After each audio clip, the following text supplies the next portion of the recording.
Austerity measures. As the biggest and strongest economy in Europe, Germany reluctantly agreed to help bail out the debtor countries. In other words, Germany agreed to repay the bill, but only if the debtor countries agreed to implement strict austerity measures to ensure that it would never happen again. Austerity measures meant sucking it up, cutting spending, borrowing less, and paying back more debt. This sounds like a simple solution, right? It's not. First of all, nobody wants austerity.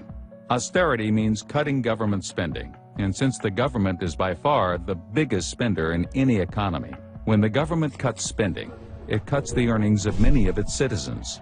People lose jobs, they get angry, they riot in the streets, and austerity also doesn't automatically balance a country's budget. You see, the government collects taxes based on people's earnings.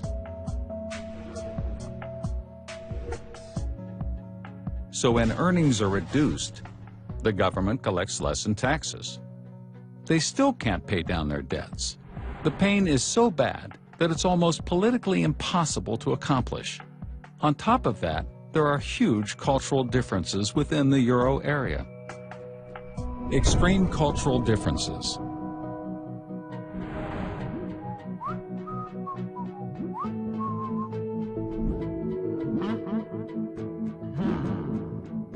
Germany is very financially responsible. Ever since the terrible hyperinflation the country experienced after World War I, it's been extremely inflation-averse and incredibly careful about spending and borrowing. In general, Germans work hard, expect little in the line of state benefits, and meticulously pay all of their taxes. Many Greeks, on the other hand, enjoy generous state benefits and don't pay taxes.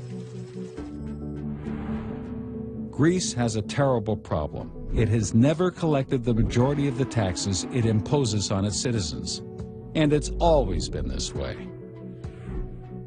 Joining the euro just amplified it. The German view is that doesn't work. If you want our money, you need our morals. As the debtor countries headed towards default, the whole continent of Europe was in danger.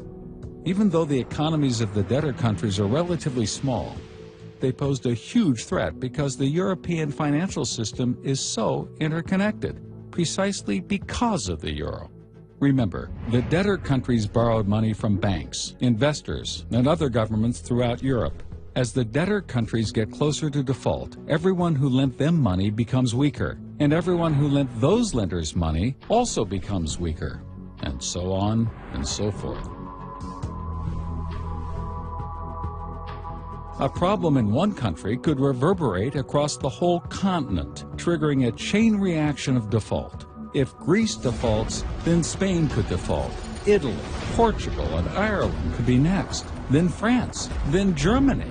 Pretty soon, it could spread not just across Europe, but across the world.